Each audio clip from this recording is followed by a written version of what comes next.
بسم اللہ الرحمن الرحیم۔ اچھا، ہماری جو کل آیات چل رہی تھی ہماری، اس کا آپ لوگوں کو ریکارڈنگ میں نے اپلوڈ کر دیا ہے، آپ لوگ اس میں سے تھوڑا سا دیکھ لیجئے۔ لیکن بس یہی چل رہا تھا کہ نبی پاک صلی اللہ علیہ وسلم کے ذریعے سے جو دعوت دی جا رہی تھی، اس کے اندر جو مشرکان جو مکہ کے مشرکین تھے، ان کا ایک مکالمات چل رہا تھا۔ وہ ماننے کے لیے تیار نہیں تھے کہ نبی پاک صلی اللہ علیہ وسلم من جانب اللہ رسول ہیں، اور یہ کتاب قرآن پاک جو ہے اللہ کی طرف سے وحی کے ذریعے سے آیات نازل ہو رہی ہیں، تو یہ چیز وہ انکار کرتے تھے۔ تو ایک ہی آیت میں اللہ سبحانہ وتعالیٰ نے قرآن پاک کی حقانیت، نبی پاک صلی اللہ علیہ وسلم کی رسالت اور اللہ سبحانہ وتعالیٰ کی الوہیت اور وحدانیت کو ثابت کر دیا تھا۔ اس کے بعد میں جو اب جو شروع ہوگا اہم آیات، یہ آیت نمبر 13 جو ہم نے پڑھا تھا کہ جو سرداران مکہ جو آئے تھے نبی پاک صلی اللہ علیہ وسلم کے پاس میں یہ معاہدہ لے کے بات کرنے کے لیے، کہ ابو ولید جب آیا تھا تو اس نے کہا تھا کہ آپ لوگ کو یاد ہوگا جب میں نے خلاصے میں بتایا تھا کہ آپ یا تو آپ کو سرداری چاہیے، سرداری لے لو، مال چاہیے، مال لے لو، یا پھر جو چاہیے آپ کو، اقتدار چاہیے، پاور چاہیے، کس وجہ سے آپ یہ نیا دین دے کے آئے ہو جس کے اندر ہمارے سارے بتوں کو، ہمارے خداؤں کو، وہ بت کہاں مانتے تھے؟ وہ کہتے تھے ہمارے خداؤں کو انکار کر رہے، نئی چیز لے کے آ گئے، ایسا دین لے کے آ گئے جس میں ایک گھر میں باپ بیٹے کے خلاف کھڑا ہو گیا، تلواریں اٹھ رہی ہیں رشتہ داروں میں، یہ کیا لے کے آ گئے فساد؟ آپ کی وجہ سے اتنا فساد برپا ہو رہا ہے۔ تو یہ جو کانسیپٹ تھا ان لوگوں کے نظر میں، یہ تھا کہ یہ نیا دین فساد مچا رہا ہے ہمارے آپس میں، گھروں میں۔ تو نبی پاک صلی اللہ علیہ وسلم نے یہاں پر ان کو، آپ صلی اللہ علیہ وسلم نے کھول کر بتایا۔ اب سورہ فصلت کی یہی آیت نمبر 13 آپ صلی اللہ علیہ وسلم جب تلاوت فرمائی تو چہرے پہ بات جب کر رہے تھے تو روک دیا، اور روک کے فرمایا کہ اس کے آگے مت کہنا کچھ بھی، کیونکہ ان کو یقین تھا کہ ان کے ذریعے سے اگر یہ بات نکل چکی زبان سے تو یہ ضرور حق ہو جائے گی اور ہمارے اوپر عذاب آ جائے گا۔ یہ بات سن کے وہاں سے فوراً اٹھے، اور وہ اٹھا اور چلا گیا وہ وہاں سے۔ تو وہ سب کہنے لگے مکے والے کہ بھئی تم تو ڈر گئے، اور کہاں منہ چھپا کے بیٹھ گئے جا کے؟ کیا تم یقین کر بیٹھے کہ وہ انہی کے، وہ ان کا دین سچا ہے اور وہ نبی اللہ کے بھیجے ہوئے رسول ہے؟ تو جب آپ واپس آئے، آپ کو یاد ہوگا ساری گفتگو جب ہم نے دوسرے کلاس میں ہم نے کر لی تھی، تو وہاں پر یہی گفتگو چل رہی تھی کہ نہیں میں تو نہیں مانتا کہ وہ نہ جنون ہے، نہ جادو ہے، نہ سحر ہے، نہیں کچھ نہیں ہے، لیکن کچھ تو ایسی چیز ہے ان کے پاس میں جو کہ یہ بات کو ثابت کر رہی کہ یہ سچے ہیں۔ تردد میں آ گئے کہ ہاں ممکن اگر یہ سچ ہو جائیں اور اللہ کا عذاب اگر آ جائے تو پھر ہمارا کیا ہوگا، یہ چیز کے اوپر وہ ڈرے ہوئے تھے۔ تو یہاں پر یہی آیت تھی، وہ آیت نمبر 13، فَإِنْ أَعْرَضُوا، پھر اگر وہ منہ موڑتے ہیں، فقل، تو آپ کہہ دیجئے، انذرتکم، میں ڈراتا ہوں تم کو، صاعقۃ، عذاب سے، مثل صاعقۃ عاد و ثمود، کہ مانند یعنی اس جیسی، صاعقۃ عذاب کے جو کہ قوم عاد کے اور قوم سمود کے اوپر آئی تھی۔ تو اب اگر یہ لوگ منہ موڑتے ہیں، آپ صلی اللہ علیہ وسلم کو اللہ تعالیٰ نے فرما دیا آیت کے ذریعے سے، اگر اب یہ لوگ منہ موڑتے ہیں تو ان سے کہہ دیجئے کہ میں تم کو اسی طرح کے ایک اچانک ٹوٹ پڑنے والے عذاب سے ڈراتا ہوں جیسا عاد اور سمود پر نازل ہوا تھا۔ سورہ لہب میں بھی آپ نے کل دیکھا تھا کہ پہاڑ کے اوپر ایک چڑھے تھے اور وہاں سے اعلان کیا تھا کہ اگر میں یہ کہوں کہ کوئی عذاب آنے والا ہے اس چوٹی کے اس پار سے تو کیا آپ مان لیں گے؟ تو سب نے کہا کہ ہاں مان لیں گے۔ تو انہوں نے کہا کہ اللہ کا عذاب، اگر اللہ کے دین کو نہ مانو گے، اللہ کو الہ نہ مانو گے تو اللہ کا عذاب تمہیں قریب پکڑ لے گا۔ تو ابو لہب نے یہی تو بدعا کی تھی، تو اسی وجہ سے تو سورہ لہب نازل ہو گیا تھا۔ تو نبی پاک صلی اللہ علیہ وسلم جب دعوت دیا کرتے تھے تو یہ لوگ کا سب سے بڑا مسئلہ یہ ہوتا تھا کہ وہ انکار کر دیتے تھے اس بات کا کہ اب ہم کیسے مان لیں تمہارے، مانتے ہی نہیں تھے وہ دین کو، وہ اسلام کو، اللہ کو واحد توحید ماننے کو تیار نہیں، آپ صلی اللہ علیہ وسلم کو رسول نہیں مانتے تھے، اور کتاب کو، قرآن پاک کو من جانب اللہ نہیں مانتے تھے۔ اب یہاں پر یہ جو عذاب سے ان کو ڈرایا گیا ہے، اس بات سے وہ ڈر گئے۔ تو کیا ہوا تھا پیچھے کی آیات میں توحید اور معرفت الہی کے بارے میں جو گفتگو چلی آ رہی تھی، اب ان آیات میں یہ ہر درم اور ضدی مزاج مخالفین جو تھے ان کو زبردست ایک تنبیہ کی جا رہی ہے، جو ان تمام جتنے بھی پیچھے واضح اور روشن دلیلیں اور اللہ تعالیٰ نے جو بتائے ہیں آیات کو دیکھنے کے باوجود صاف انکار کر دیتے تھے۔ تو ان آیات میں انہیں خبردار کرتے ہوئے فرمایا گیا کہ اگر ان تمام واضح اور روشن دلائل کے باوجود اگر تم روگردانی کرو گے تو پھر اللہ تعالیٰ فرما رہے ہیں کہ آپ انہیں کہہ دیجئے کہ میں تمہیں ویسی ہی بجلی سے ڈراتا ہوں جیسی بجلی عاد اور سمود پر پڑی تھی۔ فَإِنْ أَعْرَضُوا، یہاں پر جو فرمایا گیا ہے فَإِنْ أَعْرَضُوا، اعراض کرو گے، اگر وہ منہ موڑ لیں، اعراض کر لیں، تو آپ کہہ دیجئے کہ کیا ڈراتا ہوں میں نے کہ آپ کہہ دیجئے میں نے ڈرا دیا ہے تمہیں اس کڑک سے، انذرتکم صاعقۃ، میں آپ کو اس کے ڈیٹیل بتاؤں گی کہ یہ بجلی تھی تو بجلی سے کیا مراد ہے، مثل صاعقۃ عاد و ثمود، یہ قوم عاد اور ثمود کے اوپر اس بات سے ڈرو کہ ہولناک آگ لگا دینے والی تباہ کن بجلیاں تم پر آسمان سے ٹوٹ پڑیں اور تمہاری شرمناک زندگی کا خاتمہ کریں۔ اب اسی صورت کے آغاز میں ہم پڑھ لیے نا کہ قرآن مجید اور پیغمبر اسلام صلی اللہ علیہ وسلم کی دعوت کے بارے میں تحقیقات کے لیے ولید بن وغیرہ جتنے بھی تھے وہ لوگ وہاں پر آئے تھے۔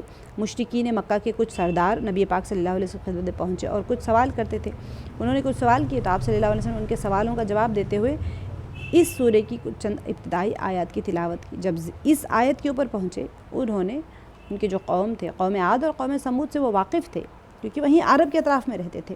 اب وہ اس جیسی جب صاعقہ کہتے ہیں بجلی کو، کڑک بجلی کو، تو اب یہ لوگ اس سے واقف تھے، تو ڈرایا تو وہ اس حد تک لرز گئے اور وحشت ان کے اوپر ایسی طاری ہو گئی کہ ان میں بولنے کی طاقت بھی نہیں تھی۔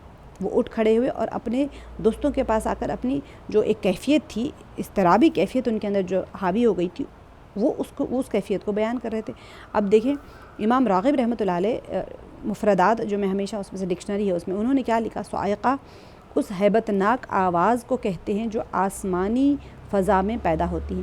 اب دیکھیں یہ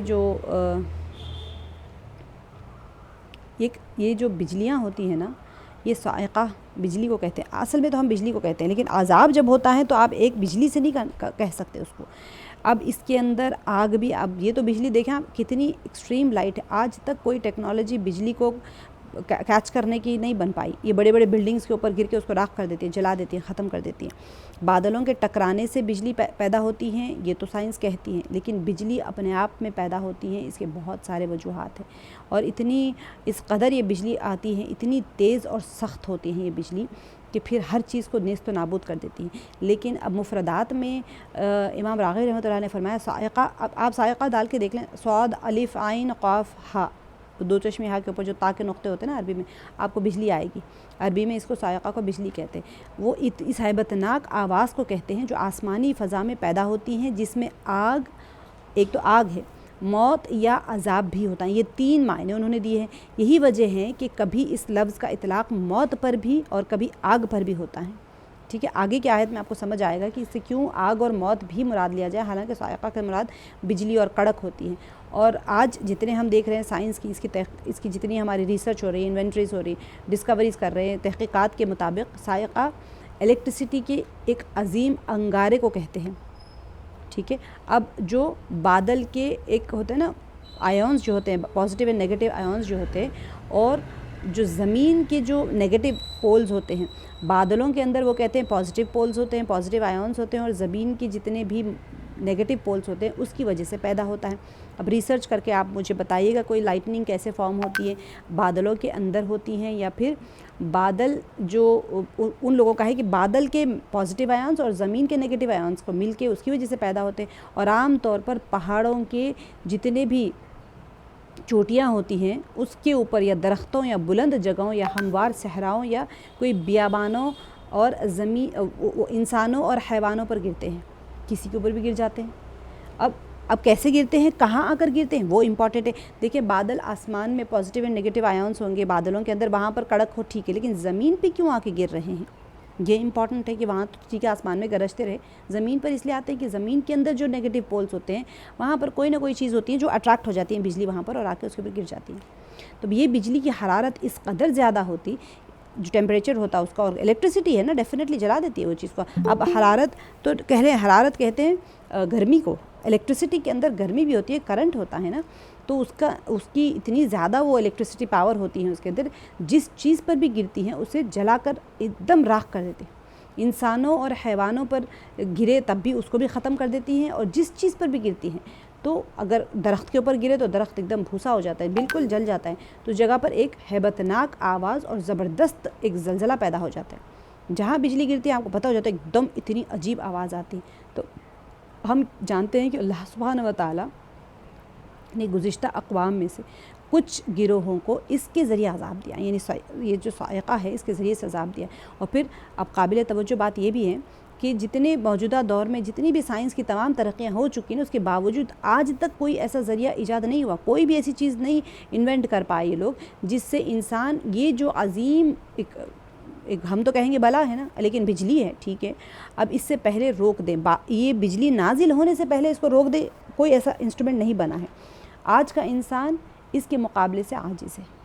یہ لوگ کوشش کر رہے ہیں کیپچر کرنے کی، لیکن پھر بھی ان کے پاس کوئی ایسا نہیں کہتے ایک اگر ہم لائٹننگ کو کیپچر کر لیں تو پتہ نہیں کتنے دن تک کتنے سال تک پورے ایک شہر کو بجلی ہم دے سکتے ہیں، الیکٹریسٹی جو ہم دے سکتے ہیں وہ دے سکتے ہیں، کیونکہ سائنس اینڈ ٹیکنالوجی آ کے دم مار دیتی ہے، یہاں پر کچھ نہیں چلتا، اللہ سبحانہ و تعالیٰ کے کوئی ایک چیز کے سامنے بھی کچھ بھی ان کی نہیں چلتی۔ تو سوال یہ پیدا ہوتا ہے کہ آخر کیا وجہ ہے کہ تمام ایک عذاب جتنے بھی ہوئے ہیں نا وہ قوموں کو چھوڑ کر قوم عاد اور سمود کا ذکر ہی یہاں کیوں کیا گیا اس آیت میں؟ بہت سارے قوموں کے اوپر عذاب آیا ہے، لیکن یہاں پر صرف قوم عاد اور سمود کا ذکر کیوں گیا؟ اس کی وجہ یہ ہے کہ عربوں کو ان کے حالات کا اچھی طرح سے علم تھا، اور وہ ان کے آثار قدیمہ کی صورت میں موجود۔ آثار قدیمہ آپ سب کو پتہ ہے نا، پرانے جو اینشنٹ چیزاں ہوتی ہیں وہ آرکیولوجیکلی جو اینشنٹ بلڈنگز ہوتی ہیں وہ آثار قدیمہ ہوتی ہیں۔ اب وہ کھنڈرات تو موجود تھے، وہ ان کو اپنی آنکھوں سے وہ لوگ دیکھ چکے تھے، اور یہ صحرا نشین اور جتنے یہ جو خانہ بدوش لوگ تھے ان کے لیے صاعقہ کے خطرات سے یہ لوگ اچھی طرح سے باخبر تھے، ان کو پتہ تھا صاعقہ ہوتی کیا چیز ہے، کیونکہ صحراؤں میں بدو ہوتے تھے، وہاں خانہ بدوش لوگ ہوتے تھے، گھومتے نومائڈز جو ہوتے ہیں وہ گھومتے رہتے، تو ان کو پتہ ہوتا ہے بجلی گرتی ہے تو کیا ہوتا ہے، بجلی کڑکتی ہے تو کیا ہوتا ہے، گرتی ہے تو کس کو کیسے نیست و نابود کر دیتی ہے۔ اب شہروں کے اندر تو آپ کو کہیں بجلی گری تو آپ کو بہت شاذ و نادر پتہ چلتا ہے، کہیں بجلی گری ہوگی تو آپ کو پتہ ہی کوئی نہیں چلے گا، لیکن جو خانہ بدوش ہوتے ہیں وہ تو دیکھتے ہیں نا اپنی آنکھوں سے۔ تو یہ چیز یہاں پر یہ لوگ کیونکہ عربس تھے اور یہ لوگ کا زیادہ تر ان کا سفر ہوا کرتا تھا، تو ان کو یہ قوم عاد اور سمود کے بارے میں یہاں پر اسی وجہ سے بتایا گیا ہے، مفسرین کے اقوال ہیں اس چیز کے اندر۔ اب دیکھیں یہاں پر اگلی آیت جو ہے اس کے اندر یہ ان کے کھنڈرات، یہ تو مجھے نیٹ پہ سے ملا، ڈیفینیٹلی یہ ضروری نہیں کہ یہی کھنڈرات ہیں، بہت سارے کھنڈرات ہیں، لیکن قوم عاد اور سمود یہ لوگ دونوں، یہ دو قوم اتنی پاورفل قوم تھی کہ یہ لوگ پہاڑوں کو کھود کے بنا دیتے تھے۔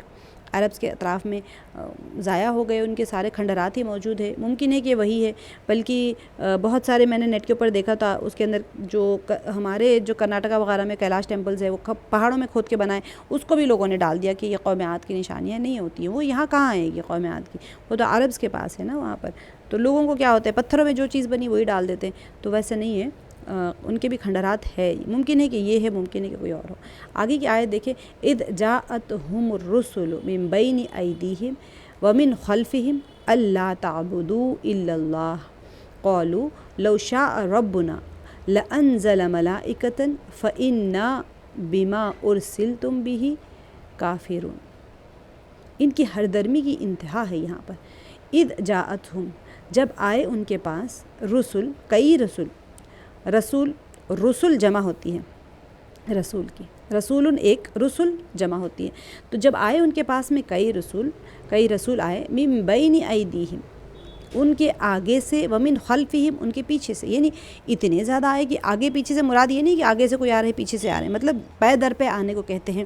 اللہ تعبدو، کہ نہ تم عبادت کرو، الا اللہ، مگر اللہ کی۔ یہاں پر دوسری تفسیر بھی آئے گی، میں آپ کو بتاؤں گی، تفسیر کی تشریح کرتے ہیں۔ قالو، انہوں نے کہا، لو شاء، اگر چاہتا، ربنا، رب ہمارا، لانزل ملائکۃ، البتہ اتار دیتا فرشتے، فإنا، تو بے شک ہم، بما ارسلتم، اس چیز کے ساتھ جو بھیجے گئے تم، یعنی انبیاء کو کہہ رہے ہیں جس چیز کے ساتھ میں تم بھیجے گئے، یعنی قرآن نہیں، جو ان کے صحیفے اور ان کے پیغامات کے ساتھ جو آئے، بہی کافرون، اس کے ہم انکاری ہیں۔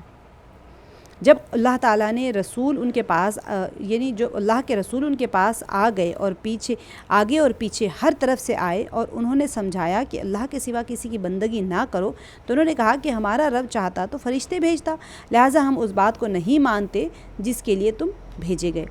اب ان کی ہردرمی، اب یہاں پر کیا فرمایا گیا کہ اس وقت کو یاد کرو جب اللہ کے رسول ان کے آگے پیچھے غرض ہر طرف سے ان کے پاس آئے اور انہیں اللہ واحد کی طرف دعوت دی۔ من بین ایدیہم ومن خلفہم کی تعبیر ممکن ہے کہ اسی بات کی طرف اشارہ ہو جس کی طرف ہم پہلے ہی اشارہ کر چکے ہیں، یعنی کہ اللہ کے رسولوں نے ہدایت اور تبلیغ کے تمام وسائل سے استفادہ کیا اور ہر ممکن کوشش کی ان جتنے کہ گناہ گار جو سیاہ دل ہوتے ہیں ان کو کسی نہ کسی طرح سے اپنی بات بنوا سکیں۔ اب یہ بھی ممکن ہے کہ یہ ان پیغمبروں کی طرف اشارہ ہو کہ جو مختلف ادوار یعنی مختلف ٹائمز میں ٹائم پیریڈ آف ٹائم میں ان قوموں کے پاس آتے اور توحید کی آواز بلند کرتے۔ ابھی کس کے بارے میں ہو رہا ہے؟ یہ قوم عاد اور سمود کے بارے میں ہو رہا ہے۔ اب جیسے بتا دیا ان کے اوپر عذاب آیا تھا تو ان کی ڈیٹیل شروع ہو گئی یہاں سے۔ یہ مکے والوں کے لیے نہیں ہے، مکے والوں کے پاس صرف ایک ہی نبی آئے تھے اس وقت میں، لیکن اللہ سبحانہ و تعالیٰ فرما رہے ہیں کہ جتنے کافر ہوئے انکاری ہوئے ان کے پاس ایسے نہیں کہ صرف ایک رسول آ کے چلے گئے، ان کے پاس پے در پہ رسول آتے رہے، یا تو مختلف ڈیوریشنز میں آتے رہے یا پھر ان کے پاس بار بار آتے رہے۔ تو پیغمبروں کی طرف اشارہ ہو کہ جو مختلف ٹائم پیریڈز میں آتے رہے ان قوموں کے پاس آتے اور توحید کی آواز بلند کرتے۔ دیکھیں آپ، ہم جو قرآن پاک پڑھتے ہیں تو ہمیں اندازہ ہوتا ہے کہ توحید کتنی اہم چیز ہے جس کو آج ہم ایسے اس کی دھجیاں اڑا دیتے ہیں۔ ہم اللہ تعالیٰ کے ساتھ میں ہر ایک کو شریک کر رہے ہیں اور ہمیں افسوس تو چھوڑیں علم ہی نہیں ہے کہ ہم کر کیا رہے ہیں، جبکہ پوری کی پوری قرآن پاک توحید کے اوپر ہے کہ اللہ ایک ہے، اللہ ایک ہے، اللہ ایک ہے، اللہ ایک، اللہ کے سوا کسی سے مت مانگو، ایک اللہ کے سوا کسی کے سامنے مت جھکو، ایک اللہ کے سوا اپنی ضرورتیں حاجتیں کسی کے سامنے مت پیش کرو۔ پھر بھی ہم آج اتنے مطلب کہنے کو ہم مومن ہیں لیکن ہم نے اپنی ضرورتوں کو ہر عام کے سامنے پیش کر دیا۔ تو اب یہاں پر دیکھنا یہ ہے کہ اللہ کے ان انبیاء کی عظیم کوششوں کا ان لوگوں نے کیا صلہ دیا اور انہیں کیا جواب دیا۔ تو اللہ تعالیٰ فرماتے ہیں کہ اگر ہمارا پروردگار چاہتا، یعنی جواب وہ لوگ اس وقت میں اس ڈیوریشن میں جو جواب دے رہے تھے وہ یہاں پر فرمایا جا رہا ہے کہ اگر ہمارا پروردگار چاہتا تو فرشتے نازل کر دیتا تاکہ اس کی دعوت ہم تک پہنچائے، نہ کہ ہمارے جیسے انسان۔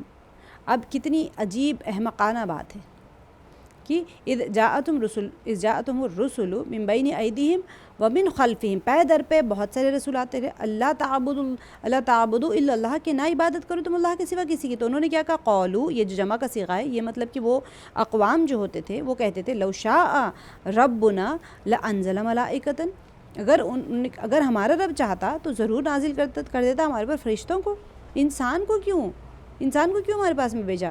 فَإِنَّا بِمَا أُرْسِلْتُمْ بِهِ كَافِرُونَ۔ اب یہ ان کا سب سے بڑا پرابلم ہوا کرتا تھا کہ ہمارے پاس انسان کو کیوں بھیجا۔ اب جب کہ صورتحال یہ ہے تو ہم یقیناً ان چیزوں کو نہیں مانتے جنہیں لے کر تم نازل ہوئے، یعنی تمام انبیاءوں کا، اور انہیں بالکل اللہ کی طرف سے نہیں سمجھتے۔ تم جیسے انسان کی بات ہم کیوں مانیں؟ اگر اللہ تعالیٰ چاہتے تو فرشتوں کو بھیج دیتے۔ فَإِنَّا بِمَا أُرْسِلْتُمْ بِهِ كَافِرُونَ، جس کے ساتھ یعنی جو کیا دے کر گئے، اللہ تعالیٰ کے پیغامات تھے، صحیفے تھے، اللہ کی طرف سے کتاب تھی، اللہ کے احکامات تھے، ہم جس چیز کو بھی لے کے تم بھیجے گئے اس کا ہم انکار کرنے والے ہیں، کافرون انکار کرنے والے ہیں۔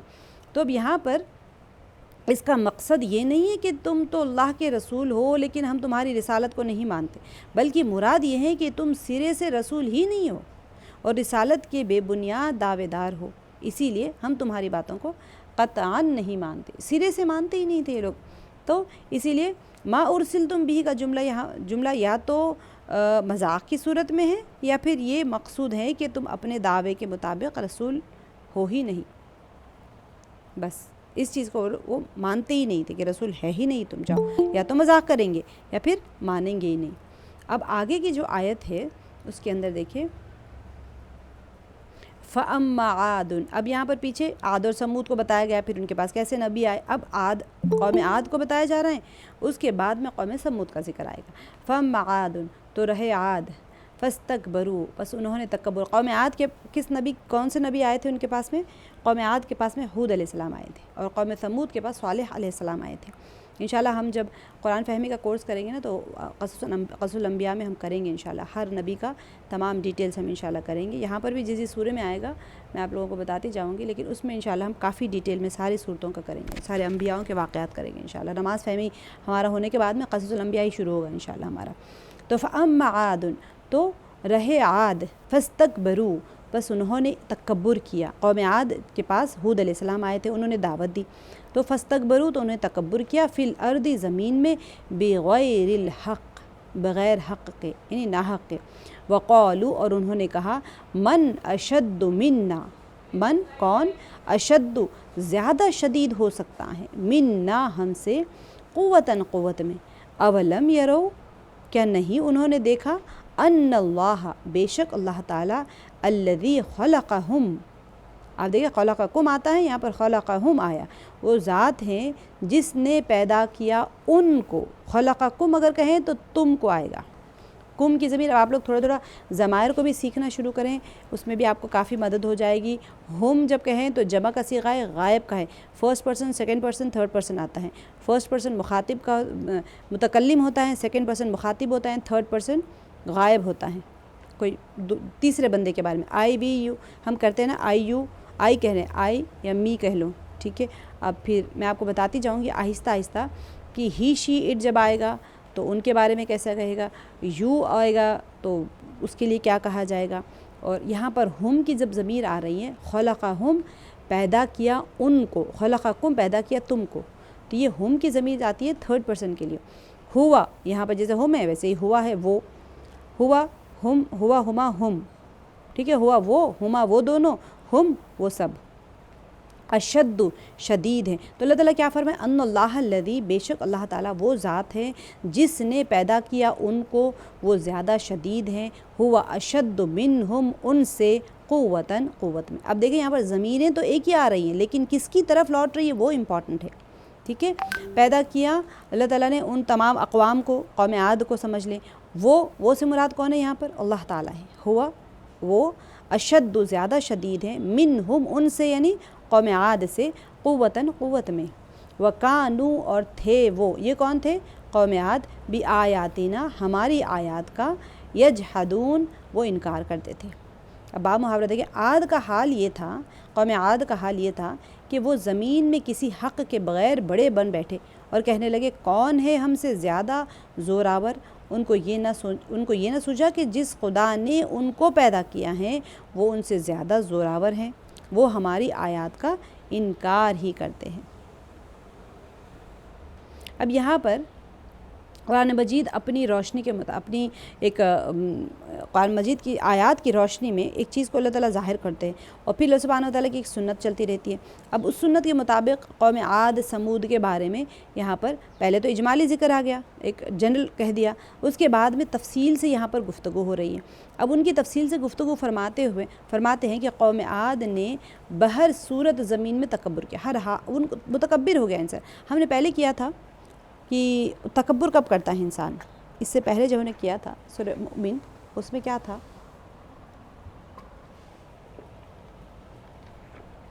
تکبر انسان جہالت کی وجہ سے کرتا ہے.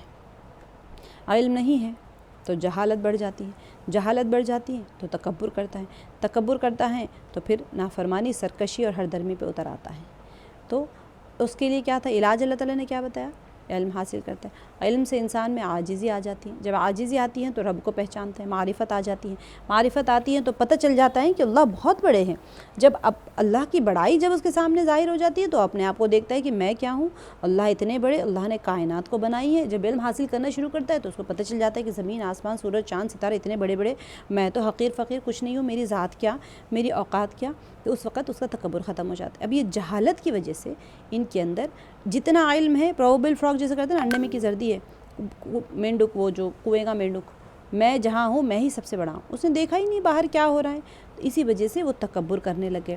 تو تکبر کی وجہ کیا تھی وہ بھی بتا دیتے, کہ حتیٰ کہ یہ بھی کہہ دیا کہ ہم سے بڑھ کر کون طاقتور ہو سکتا ہے. معلوم ہے کہ کیا ہے, قوم عاد وہ تھی کہ جو جزیرۃ العرب کے جنوب میں, ساؤتھ میں رہتے تھے, حضرموت کے علاقے احقاف میں رہتی تھی وہ لوگ. اب جسمانی طاقت, مالی اقتدار اور مادی تمدن کے لحاظ سے ان کی نظیر تھی ہی نہیں. بہت زیادہ طاقت اور بڑے ہائٹ والے پہاڑوں کو کھود کے گھر بنا دیتے تھے وہ لوگ, اور مال کے طور پہ بھی ان کے پاس بہت زیادہ مال تھا ان کے پاس, اور سویلائزڈ بھی تھے وہ لوگ, ٹھیک ہے. اب ان کے پاس ان کے جیسا کوئی تھا نہیں وہاں پر جو دیکھتے تھے, تو وہ خوبصورت محلات اور بہت ہی مضبوط قلعے بنایا کرتے تھے۔ اب جس کے پاس پاور ہوتا ہے وہ کیا کرتے ہیں، پیسہ بھی ہے، پاور بھی ہے آپ کے پاس، یعنی سب سے امپورٹنٹ پاور کس چیز کا، لوگوں کو کنٹرول کرنے کا پاور، اور خود اپنی طاقت کا پاور۔ تکبر کے یہ تمام عناصر جو ہوتے ہیں، علامات جو ہوتے ہیں، وہ سب ان کے پاس تھے۔ مال آ جائے تو تکبر آتا ہے، صحت آ جائے تو تکبر آتا ہے، اور بہت پاور آ جاتا ہے تو تکبر آ جاتا ہے۔ مجھ سے بڑا کون ہے؟ انسان کب کہتا ہے مجھ سے بڑا کون ہے؟ جب وہ کسی کو اس کو ہرا نہیں سکتا، اس وقت کہتے ہیں چلو کوئی ہرا کے تو دکھا دو، مجھے کون ہرائے گا۔ تو یہ لوگ کیا کرتے تھے، بڑے بڑے محلات بناتے تھے، بہت مضبوط قلعے بنایا کرتے تھے۔ تو پہاڑوں کی چوٹیوں اور بلند مقامات جو تھے نا، اونچے اونچے مقامات پر اپنے مکانات وہ لوگ بنایا کرتے تھے۔ تو اس طرح سے وہ اپنے دنیاوی ٹھاٹ باٹ اور جتنا ان کا جاہ و جلال تھا نا، اس کو خوب مظاہرہ کرتے تھے۔ اب جیسے فرعون تھا، بڑے بڑے پیرامڈز بناتا تھا، جو بھی بادشاہ ہوتے تھے ان کا اپنا پاور دکھانے کے لیے بڑے بڑے بنایا کرتے تھے بلڈنگز وغیرہ۔ تو وہ نہایت سخت دل اور جنگجو لوگ تھے، پاورفل تھے، تو ڈیفینیٹلی ان کے پاس مال آیا کہاں سے، آسمان سے تو نہیں گرا، لوگوں کے ساتھ جنگیں کرتے تھے، جیتے تھے۔ تو اب کیا ہو گیا، وہ لوگ جنگجو تو تھے ہی، مگر اس ظاہری شان و شوکت نے انہیں کیا کیا، اور بھی مغرور کر دیا۔ ایک تو جنگ کرتے تھے، اور وہ بہت ہی سخت دل تھے اور جنگجو بھی تھے، اور ساتھ ساتھ ایسے محلات بنانے سے کیا ہو گیا، ظاہر اور باطن دونوں اعتبار سے وہ اپنے آپ کو بہت ہی پاورفل سمجھ لگے، تو ان کو وہ یہ دو چیزیں ان کو مغرور کر بیٹھی۔ تو لہٰذا وہ کیا کرے، اپنے آپ کو ایک ناقابل تسخیر قوم کے، ہمیں کوئی جھکا ہی نہیں سکتا، ہمیں کوئی ہرا ہی نہیں سکتا، ہمارے مقابلے میں کوئی کھڑا ہی نہیں رہ سکتا۔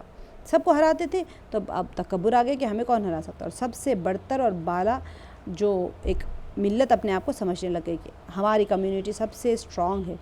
اب یہی وجہ سے انہوں نے کیا کیا، اللہ اور اس کے پیغمبر جناب ہود علیہ السلام کے خلاف اعلان بغاوت کر دیا، اور طغیان اور سرکشی اور تکذیب اور انکار پر کمر بند ہو گئے۔ اب نبی جب آئے، وہ تو ایسے ان کے جیسے ڈیفینیٹلی بظاہر اللہ تعالیٰ جس قوم میں جس کو نبی کو بھیجتے ہیں وہ سب سے اعلیٰ ہوتے ہیں، لیکن سوچنے لگے کہ تمہارے پاس کیا پاور ہے، تمہارے پاس کیا پیسے ہیں، تم کیا کرو گے۔ اب یہ نہیں، نعوذ باللہ، نبی کو چیلنج کرنے لگے۔ اب نبی بظاہر، جسے نبی پاک صلی اللہ علیہ وسلم تھے، بظاہر انسان تھے۔ اب انسان ہو تو پاور دکھتا تھوڑا ہے نبی کا، کسی کا بھی نہیں دکھتا۔ جو پاورفل انسان ہے وہ اپنا پاور دکھائے گا کیسے، ہاتھ وہی ہے، دو پیر دو ہے، سر چہرہ سب وہی ہے، تو پاور کہاں سے دکھے گا، نہیں دکھتا ہے نا۔ اب آپ کے پاس وائر ہوتا ہے الیکٹریسٹی کا، اب 4000 اس کے اندر واٹ کا وولٹ کا وائر ہے، یا 200 وولٹ کا ہے، یا پھر 50 واٹ کا ہے، آپ کو کیا پتہ چلے گا؟ اس میں سے جب بجلی آئے گی تبھی پتہ چلتا ہے کہ بھئی کتنے ہزار وولٹ کا ہے یا واٹ کا ہے۔ واٹ تو آپ کے ڈومیسٹک پاور اپلائنسز کا ہوتا ہے، اور وولٹ جو ہوتا ہے وہ انڈسٹریل پاور سپلائی کا ہوتا ہے۔ اب وائر کو دیکھ کے تو کوئی نہیں سکتا کہ یہ ڈومیسٹک پاور سپلائی ہے اس کے اندر، یا انڈسٹریل پاور سپلائی ہے، تو جب نکلے گا پاور تبھی پتہ چلتا ہے کہ اوہو یہ تو اتنا پاورفل تھا۔ تو ایسے ہی نبیوں کو دیکھ کے، انبیاء کو جب بھی دیکھتے تھے قوم، تو یہ کہتے تھے تمہارے پاس کیا طاقت ہے۔ تو یہ جب اللہ تعالیٰ ان کے اندر پاور سپلائی کرتے ہیں نا، جب پتہ چلتا ہے کہ ان کے پاس کیا طاقت ہوتی ہے۔ تو لیکن اب قرآن مجید میں یہ دعوے کے جواب میں قرآن مجید کیا کہتے ہیں، وہ یہ نہیں جانتے کہ جس خدا نے انہیں پیدا کیا وہ ان سے زیادہ طاقتور ہے۔ یہاں پر کیا پایا، یہاں پر انہوں نے کیا چیلنج کیا، ہم سے زیادہ طاقتور کون ہے۔ انہوں نے صرف نبی کو نہیں ٹارگٹ کیا تھا، ہم سے زیادہ آپ طاقتور ہیں یہ نہیں کہا، انہوں نے کہا ہم سے زیادہ کون طاقتور ہے، انہوں نے اللہ تعالیٰ کو بھی چیلنج کر دیا۔ تو اللہ تعالیٰ فرما رہے جواب میں، اولم یروا ان اللہ الذی خلقہم هو اشد منہم قوۃ۔ اب یہ بے وقوفی کا جواب اللہ سبحانہ وتعالیٰ کیسے دے رہے ہیں کہ وہ یہ نہیں جانتے کہ جس خدا نے انہیں پیدا کیا ہے وہ ان سے زیادہ طاقتور ہے، وہ صرف انہی کا خالق نہیں ہے بلکہ زمین آسمان کا بھی تو خالق ہے۔ دراصل اب یہ دونوں طاقتوں کا آپس میں کوئی مقابلہ ہو سکتا ہے، بتائیے؟ ایک حقیر فقیر خاک کو خالق افلاک سے کیا نسبت ہو سکتی ہے، ریت مٹی۔ اب اللہ تعالیٰ آسمانوں کے بنانے والے کے ساتھ میں کوئی کمپیریزن ہو سکتا ہے؟ لیکن جب انسان کے اوپر تکبر کا نشہ چھا جاتا ہے نا، پھر وہ سب بھول جاتا ہے، وہ یہ بھی بھول جاتا ہے کہ اس کی اصل پیدائش کیا ہے۔ اسی لیے اللہ تعالیٰ قرآن پاک میں بار بار کرے اپنی ذات پہ تو غور کر کے دیکھ، تو کون سے نطفے سے پیدا ہوا، تو کہاں آ کے کھڑا ہو رہا ہے سینہ تان کے کہ میرے سے بہتر اور طاقتور کون ہے۔ تو آیت کے آخر میں فرمایا ہے کہ وہ اپنی بے بنیاد سوچ اور فکر کی وجہ سے ہمیشہ ہماری آیات کا انکار کرتے رہتے تھے۔ جو اللہ تعالیٰ نے فرمایا وَكَانُوا بِآيَاتِنَا يَجْحَدُونَ، اور وہ ہماری آیات کا انکار کرتے رہتے تھے۔ کیوں؟ کیونکہ ان کی سوچ خراب ہو گئی تھی نا، ہم سے زیادہ طاقتور کون ہے، جو ہم نہیں مانتے آپ کی بات کو، نہ آپ کے قرآن کو، نہ آپ کے کلام کو، نہ آپ کے احکام کو، کسی چیز کو نہیں مانتے ہم۔ تو وہاں پر آگے اللہ تعالیٰ نے کیا فرمایا، فَأَرْسَلْنَا